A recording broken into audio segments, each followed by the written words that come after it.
Alright, abatuulizi abaffe abalungi tubaniriza nateera ku mulundi guno muli mutya abasebo ne bannyabo era mbebaliza ddala kyansoso abeekumira ku mukutu gwaffe guno abo abasalawo kubanga mmwe muli bammemba. Thank you so much. Ekyo mukola kyamaanyi nnyo ddala munnaffe gwe omupya sooka obe ng'okona ku kigambo ekyo subscribe, then kona ku notification bell ojja kubanga obutambi bwaffe obufunira obudde. Guno gwe mukutu ogwa Nalubale the Divine wetusomeseza ensonga z'obuwangwa n'ennono si zokka wabula okimanyi bulungi abo bammemba bamanyi nti we give beyond that. Kale mbebaliza ddala kyansusu mwenna abawagira ensonga z'obuwangwa n'ennono abateekamu amaanyi okulaba nga ekintu kino tukiteekamu booster n'okwongera okuba nga tukyagazisa bannaffe abalala. Thank you so much for sharing our videos eri bannammwe abalala. Ensainalo nkawala namirembe era kambanjulire omusomesa waffe ate tube nga tumusoyasoya ebibuuzo by'abantu. Hello. Nalonda. Wanje. Muli mutya muli mutya? We are good. Tukomyewo nateera n'ebibuuzo by'abantu nagambye ngenda kuba mbikubuuza non-stop. Okay. Yes. Ku mulundi ogwaleero nalyagadde tubenga omukyalo ono gwe sibanga sigenda kwatuukiriza mannya ge okusinziira ku kusaba kwe naye yeebuuza lwaki abakyala abasangibwa mu mbuga tebaba na nviiri. Lubale yabagaana enviiri Nalongo. Ye gwe nga nkulaba nazo. Ganda wange. It is a struggle. Mwe mukola mutya? Manyi omutwe ogwo lyejjoba okutuula empewo. Okay. Empewo ezisinga zituula ku mutwe ogwo. Akina Mandwa, Lubale, Misambwa, Mayembe, Balongo. Kila kitu hapo juu. Okay. Kati ebiseera ebisinga bw'oyongerako ekintu ekirala. Tagali. Kwegamba amaanyi gano gafuna flow like nga bw'ogamba nti omusaayi gutambula nga guva eno waggulu ne gukkirira mu mukono. Singa oddira wano wakati n'osibawo ojja kwesanga kino ekitundu ekya waggulu kizimba. Okay. Kati ate bwe kizimba of course ojja kufuna obulumi. Okay. Kaakati n'amaanyi gano agatuyingira mu mitwe gabeera on and off like the flow ebeera bw'etyo nga gano gayingira gano gafuluma. Kati bw'osiba enviiri oteekawo engeri ya blockage gaba tegakyaflowinga buki bulungi. Kati mu buli ngeri ekyo kiba kijja kuviirako omutwe okukola ki okukuluma. Kati gwe tubuulire oyina enviiri njagala ebintu bino obitugambe bulungi era obitunyonyole tubinnyonnyoke. Abamu tebazisiba kuba bwe bazisiba nga munnaffe yabuuziza ekibuuzo omutwe gumuluma. Abalala weesanga nga abakyala bano abatudde mu mbuga zino tebalina oba they can't have. Njagala tukimanye olowooza abamu bazisalako kubanga nsonga ya kabeeyi? No, tekiri kabeeyi. Kiri kumaanyi kika ki agakutuddeko. Okay. Agago gakkiriza enviiri. Of course. Ago ge twagala. Yeah, gakkiriza enviiri. Kakati bannange n'abakyala sinsiyale. Sinsiyale. Ng'ofaanana nga kitaawo. Ng'osala enviiri. Wetusala enviiri tufaanana bakitaffe. Kati ate nze olwedde namufaanana kati. Ndowooza kati buli wontunulako olaba kitange yennyini. Eri olwo ne bw'otunulako n'olaba kojjaawe. Kati nze ondaba ngaani. Nkulaba nga Nalongo kawala namirembe. Kaakati oluusi ekirumisa abalubaala enviiri ng'oggyeko emmandwa ku mutwe Nalongo. Be bantu bano abatusiba enviiri. Okay. Manyi eri emmandwa ez'entondo. Abantu baali bakifuna bubi nti abalubaale babeera bakyafu. Naye amaanyi gano ge tutambuliramu it is pure okuva mu butonzi. Tegaagala nnyo ku interactinga ne negative energy. So mulimu abantu abalina negative energy n'abalina positive energy. is that in circumstance nti wano mu butonzi wayinza obbaawo omuntu ng'alina positive ng'omulala alina negative energy oba negative energy tugenda musanga eno mu bagundi ensi ewangalira mu balance. okay Whenever there is positive there is negative. Naye ekitegeeza nyo waliyo balance of ng'abantu power tuweebwa ebigezo ng'abantu ng'ebigezo ebyo bigenderera kutusalirawo where do we belong, in the negative or in the positive. Kati ebigezo ebyo ebituweebwa bwe tugenda tubiyita bigenda biraga obuufu bwaffe. okay Era waliwo ekigezo ekijja mu mulamu wo nga it is a turning point esobola okusalawo nti kati yo either going to the negative or to the positive. okay Kaakati so initially nze yesalirawo where I lie either on the negative side or the positive side. bwe kibeera nti gwe buli naye ndoza kitujja kisoma lulala Exactly. Tusooke twesibye ku nsonga y'enviiri onyinyonyole lwaki abalala balinayo obuviiri nga 3-7 ku mutwe ate nga abalala balina ekibira and ate abalala bo tebalina totally. That is genetical. Yeah. Era ne mu mpewo eriyo ezitalina nviiri kiri awo. Okay. So oba osamidde empewo ezitalina nviiri. Exactly. Kati abalina enviiri nga nnyingi ng'ezizo kati mwe musamidde empewo ezirina enviiri. Maybe si nnyingi ziri average. Olaba oli friend waffe small. Okay. Talina nviiri. Okay. Talina nviiri ze emirundi gye mukozeko enviiri za kuŋŋanya buki. So kitegeeza woba otambulira mu maanyi ago togenda kubeera na nviiri. Tojja kubeera nazo. Okay. Ne bw'oba oyagala otya kujjako mpozi ng'oziteteekanyiza n'ozisiba. Obanga genetically natwala gye tuva nga tulina enviiri nga nnungi nga zino zennina. Genetically ati twava mu abo ate era. Okay. Yeah, twava mu abo. So twava misambwa. Of course. Kati lwaki tetufaanana nga jjo? Why are they so beautiful? Lwaki abasajja baamu bali very muscular, bali very handsome, tall? Lwaki abasajja abalala tebali bwe batunaalo? Abaliwa? Ndeka. Muscular men. Jebali. Just like the simple men nga bw'omugamba nti bo tebali muscular ng'abalala. Nti mulimu kasajja, mulimu kayizi, mulimu kyakula. Kyamaanyi. Abo. Okay, kati kitegeeza. Kyawanga. Oh wange. Komawo wenkulabira. Kati kitegeeza nti bannaffe bano abatalina nviiri bali mu layini y'emisambwa oba lubaale ali meant okuba nga takuza nviiri kiri awo ne waaba ayina kubaako 2-3. Kati nalunga te bano abatalina totally. Yes, kiriyo kinyenyonyodde abalina 2-3 7 because olaba mu saloon mubeeraawo ng'abakyala basumuludde enviiri.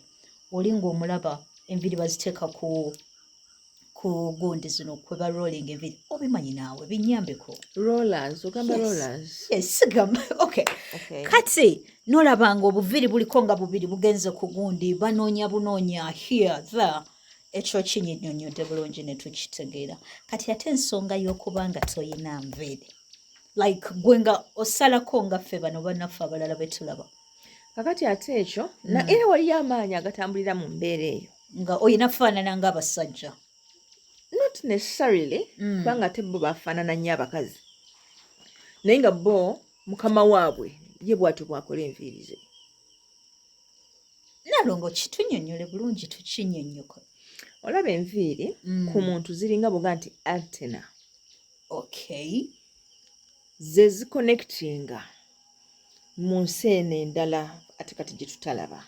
Egy'emyoyo. Kyova olaba nti most of the time bw'oba olina ky'osanze it starts with the head. Zikugwa mu gundi eri.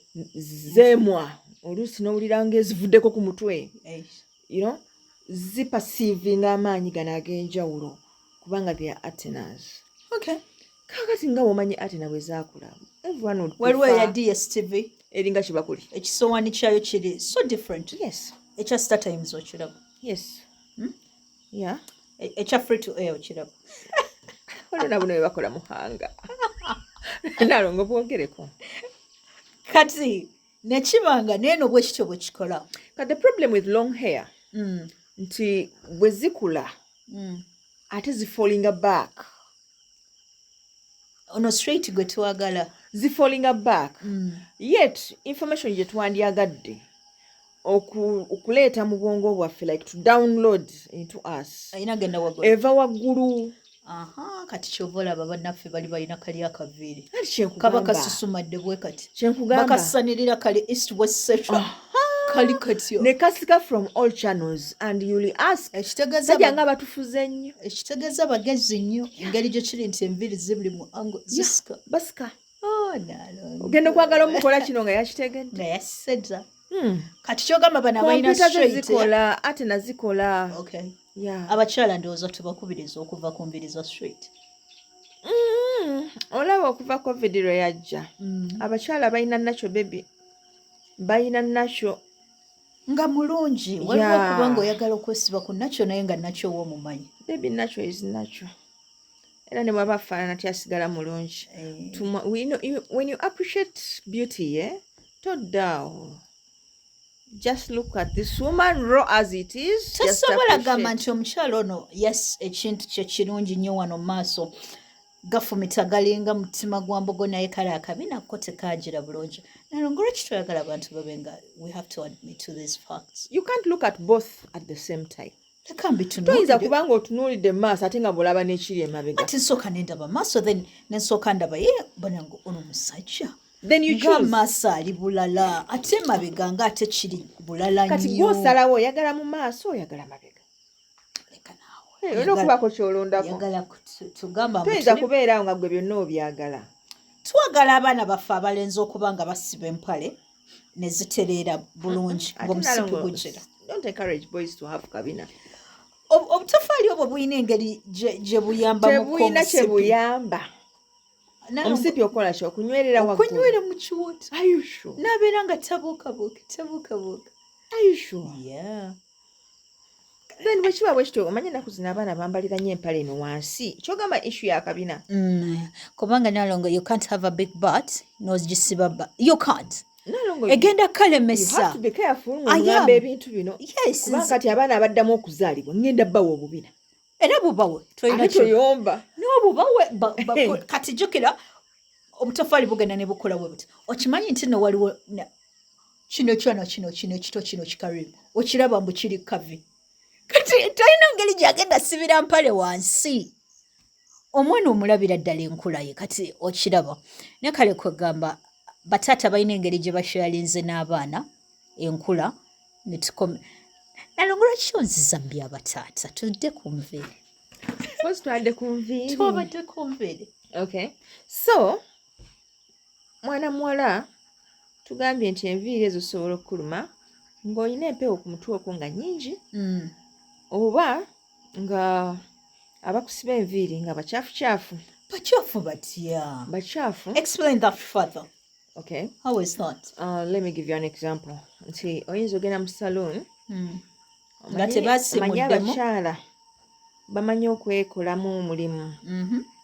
Manyi nalongo bizinesi z'abakyala tezikoleka. Okay. Nze. Omusanga awo ng'apangisa ekidduuka naye ng'okukisasula. Sente teziva mu bizinesi. Zirina ewalala gye zikola ki? Simanyi we zitambula. Gye ziva. Okiraba naalongo. Kati oyinza omusanga ng'ewalala gye ziva. Of course yeewungula kubanga jjukira kati official tayinza gendayo. Awungula ekira. Kubanga mukazi mu nfumbo. Awungula ekira wange. Kati bw'amala okujja naggulawo saaluuni n'akakasa nti abawala abakuumawo bazze awo ku 3 ne yeewungulamu. Kati bw'amala okwewungulamu waliwo kano akalubaluba n'agenda mu kalubaluba. Yalubaluba tetera beera mu kitooke oba mu kimwanyi. Ennaku zino ebeera mugonde. Okay. Kakati bw'agenda mu kalubaluba, there are some women who are kwegamba bakitaminga entya nga bo kwegamba baba tebaatuuzibwa. N'avaayo nga n'okunaabako takuziiki. Tanaabyeko. Oba weteekateeko n'aba kasitoma nakkubira. Of course akalubaluba kaba kamanyi. Okamanyi kati kasitoma wakkubira nalongo. Of course ng'obagamba abaana mugira nga mumunaazaamu. Nzija. I'm on my way. kaakati embwa eyo ng'ejja kukwata mu mutwe ogutuddeko abalangira, ogutuddeko abambejja, oluusi kuliko bassekabaka, oluusi kuliko bakabaka.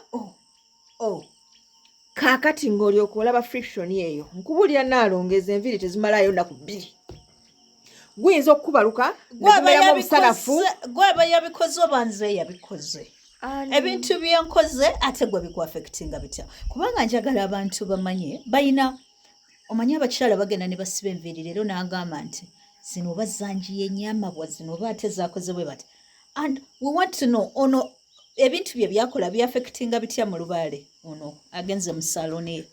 Kaakati kitwale nti kubanga ono aba ava to add 1+1 addition ava mu addition.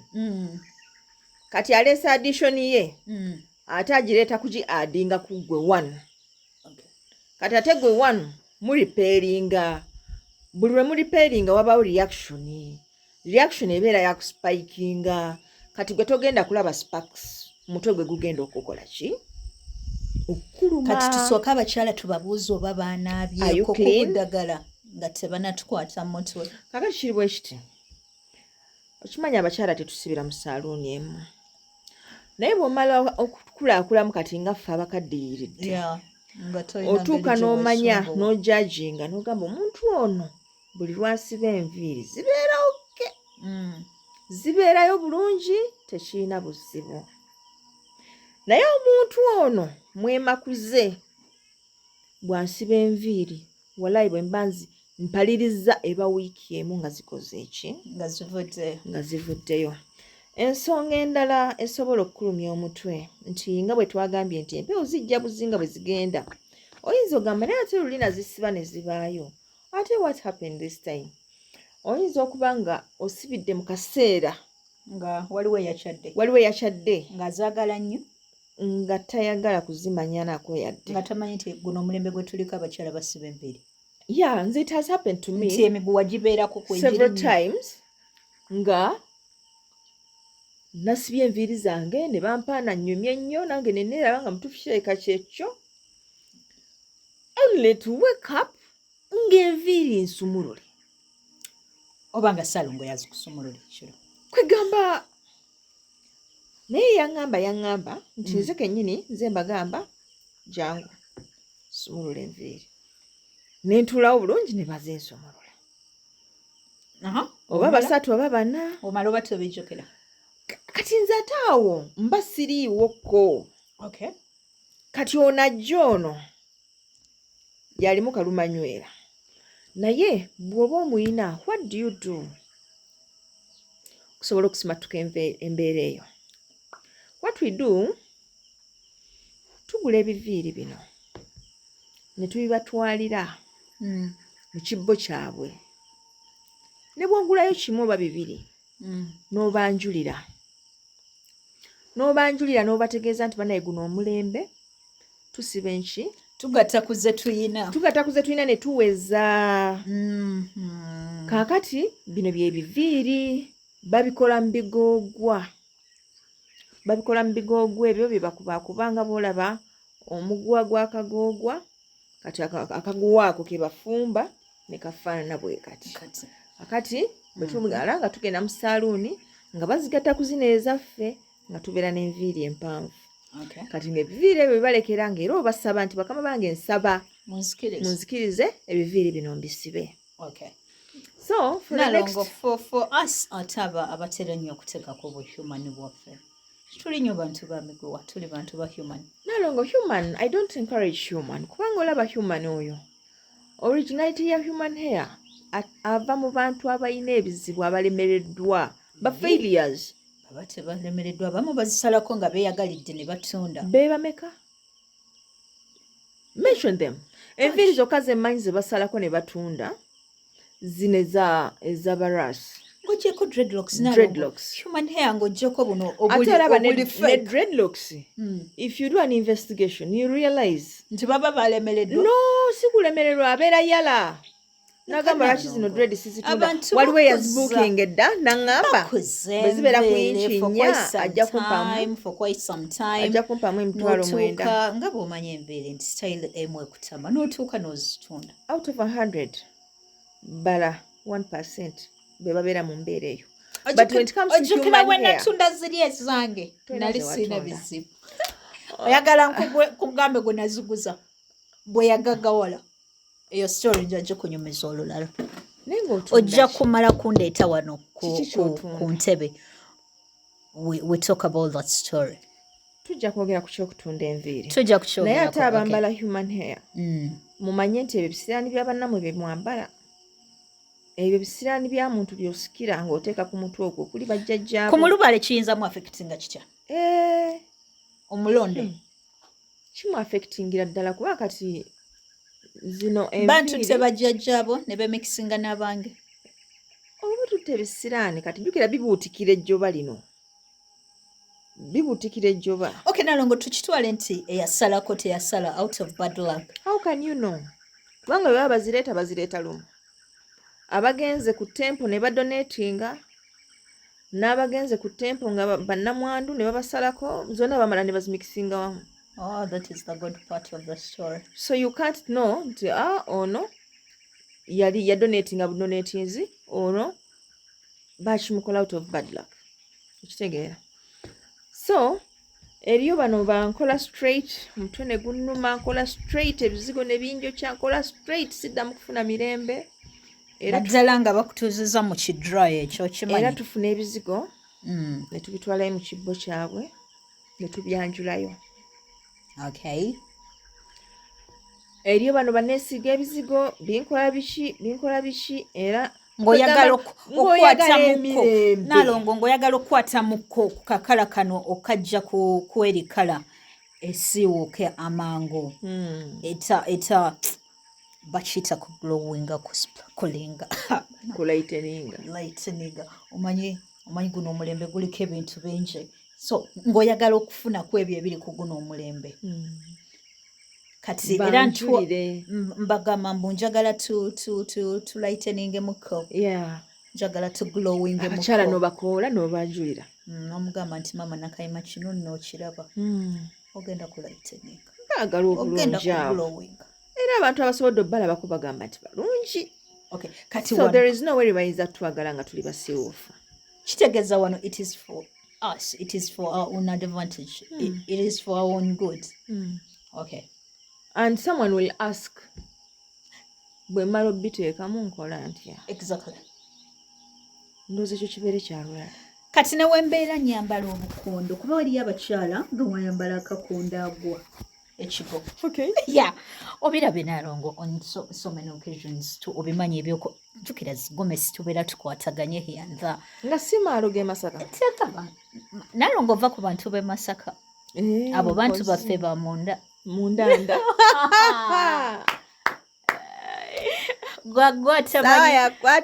gwatamanyi nti yewali obudduukiriro kati oyinza otya okugamba nti abantu be buddu nalongo kati bannaffe bano abambala obukondo ne bubakuba ekigo akakando nsobola okkanjulira mama nabinene ne mugamba nkubulire kiri kiti mama nabuzaana kana akakondo kalongo namba kakati olaba waliwo b'osobola okwanjulira ekyo mbadde njagala okimakinga very clear lwaki tetukikoze katambi kalala tumanye nti bano osobola obayita for the sake of hair kukwatamu ku glowinga ku lighteninga byonna nga bwe bibira toning kati mukaddako katulabe ate akakondo tukakoze tutya ani gwoyita ani gwoyita kale tusinkane ani gwoyita nga bw'oyambala okimanyi nalongo ne ku matu gennyini it is also another issue abakyala bamanyi okugamba wenyambala necklace zinjukya bwenteekamu earrings matu zinjukya naye ate in the next episode ngenda kubanga nkusaba otuwe solution ku abo ebyo byonna nga ye tebimukolera ayinza kuba nga akola atya ku nsonga y'enviiri pato okay wekomere ku mukuti gaffe aga Naluvale the Divine obe ng'omanya nje kiggwera nga ggwe ebyo byonna we biba tebikkolera ate ggwe munnange enviiri oyinza kukola otya okubanga osiba kavere anti mukimanyi enviiri kitiibwa ky'abakyala. Yes, twagala mushanane. Okay, akuuma atakuumira mpeera weewaawo.